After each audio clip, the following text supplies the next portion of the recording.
I drive a lot, road trip a lot. I coach the competitive speech team at Concordia. Little shout out, thank you. They were nationally ranked before I got there, so I can still say they're nationally ranked. I grew up in a family, we had a conversion van, right? With the, and you just sort of get in and you go. And both my dad and my mom were really good drivers. So I had a great female role model, so now as an adult, she's not so happy about that because I will drive for hours at any time of night. And she's like, you know, she's mom. I'm like, you used to do this? Well, I don't think that was a good choice when I did it. Such a mom. So if I'm having to do something, and also I move a lot.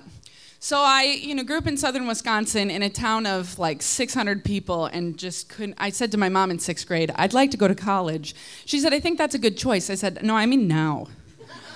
I've looked at this whole middle school thing. I don't think it's going to be a good idea. It wasn't. So even when I move, I turn everything into sort of a road trip. And coming to Fargo, I picked this, I had several road trip stories, of course, but I picked this one tonight because it involves moving to Fargo. So I was doing graduate school in Mankato. I got this awesome job here in at Concordia. And so I had come up to look and I scouted, I got my house, and then all this stuff happened, right? So I have this conference back in the cities. The date to move out is one day. The day to move in is a different day. Oh, and there's relatives here. So all this stuff is happening.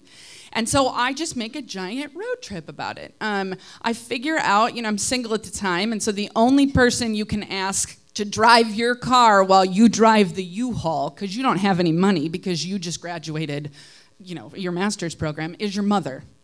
That's the only person you can ask. And so Mama drives the drives the Lincoln town car. That's it. It was Grandma's. I got it when she passed on. Took good care of it.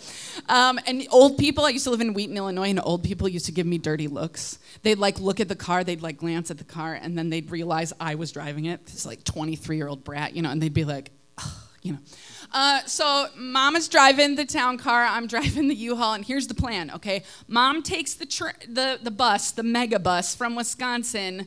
We get her on the way, she comes down to Mankato, she drives one car, I drive the U-Haul, we team it up to Fargo, we unpack for like a day and a half, we go back down to the cities to the conference, I put Mama back on the bus, I come back to Fargo, okay? That's the trip. So the first part, we come up, and I, again, have no money, and Mama has bad hips, Dad's not alive, oh, such bad hips. Dad's not alive anymore, 5 surgeries, I'll tell you about it later. Dad's not alive anymore, and I have chronic pain and I got a ton of shit. I mean, you've met me for, 2 minutes now, and I got a costume collection, lots of art.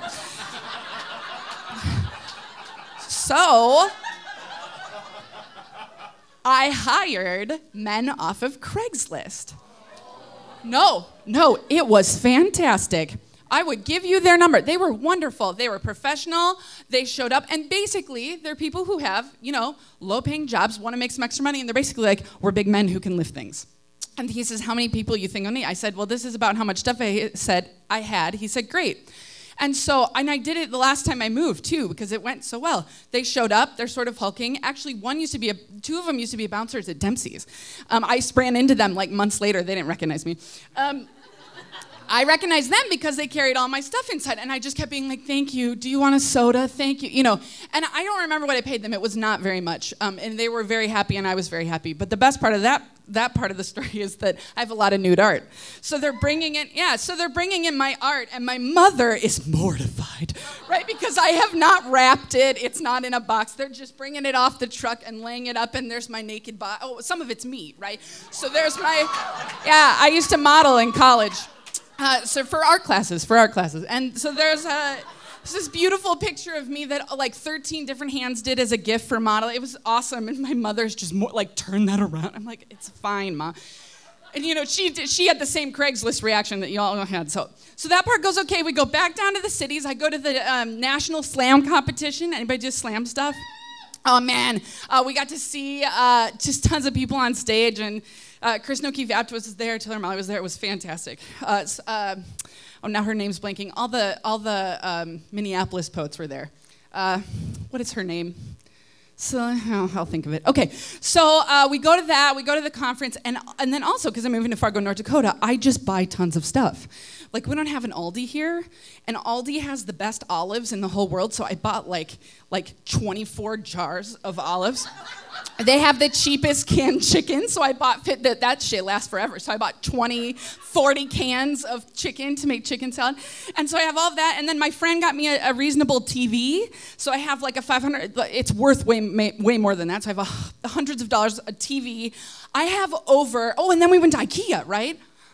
Right, so in my car, I have approximately $1,000, and Trader Joe's, so I bought like 40 bottles of wine because it's so much cheaper there. So my car is chock full, and now I'm finally coming back, end of this huge trip, to move to Fargo. I'm living by myself, and I'm in a first floor patio that has the dug-in patio. Can you picture it? Cement.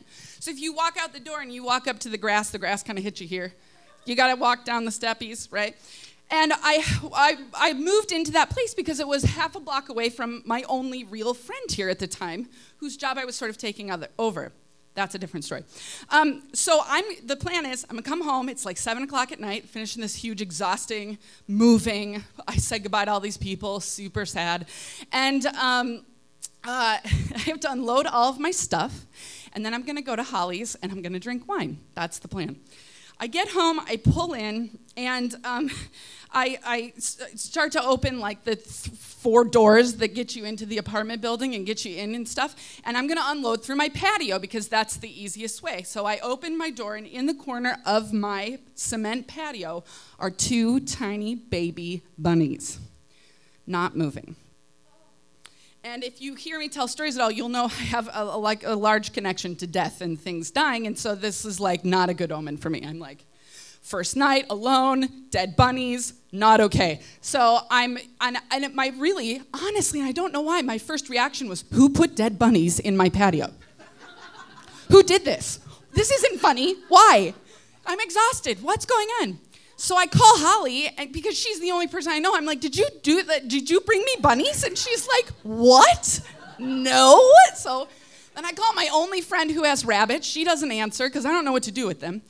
So then I try to scoot the stairs over away from them, and one jumps. And then I'm like, okay, no, shut the patio, none of that. So I am unloading across the parking lot thousands of dollars of stuff, right? You know, and I can't carry very much because not a good back. And my neighbor, who we had seen when we first moved in, my mom basically said, don't talk to him. His name is Dale Schultz, and if you've ever been to the Green Mill in Fargo, you've seen him because he's there every day, and he's got white hair, and he's usually wearing a Vikings jersey, gold chains. Yeah, oh yeah. He's gonna love that I told this, by the way. Okay, so he said, it's dark out. I'm talking to my mom on the phone. I'm like, baby bunnies. And he says, you, come here. And I'm like, me? Bye, Mom, gotta go. I'll talk to you later. No, I'm not doing anything you wouldn't want. Hi. He's like, hi, did you just move in? I said, yeah. He says, why you park all the way over there? This is your spot. He points to this spot that's like right by the door. I said, they didn't tell me because those aren't numbered. They didn't tell me that was my spot. I've been here 13 years, that's your spot. You should park here so you don't gotta walk all the way back. I've been watching you walk. Why are you walking all the way back and forth? So I said, great, what's your name? And I had said to my mom when we first saw him, she said, don't talk to him. And I said, oh, he kind of reminds me of my Uncle Dale. And he says, hi, I'm Dale. And I have to of course you are. And I said, Dale, can I ask you a question? He said, oh, sure. I said, have you ever had baby bunnies fall into your patio? He says, yeah. I said, what'd you do? And he said, oh, I let the cats on them. No, thank you. Okay. I said, okay, no. And he goes, why? You got bunnies? I said, yeah. He says, well, let's go get them. Thing I didn't know about Dale at the time, he likes to drink, right? So it's like 8 o'clock at night. So Dale stumbles up the steps, right? Stumbles over to the patio, and I'm like, oh my gosh, okay. So he gets in and just scoops up the one bunny, tosses it on the grass. Why didn't I think of that? I didn't want the mother to disown it. I don't know. So now he's trying to catch the other one. The other one is running around my patio. And he's trying to catch it, and I'm like, oh my God, right? So he finally gets it. Probably the best part of this story is that Dale and I become best friends. I just stopped by the other day. I moved a few months ago, but Dale makes wine in his apartment, and now we've become best friends. And so then I finish unloading and go drink way too much wine at Holly Manning's house, and thus is my fabulous road trip that brought me here.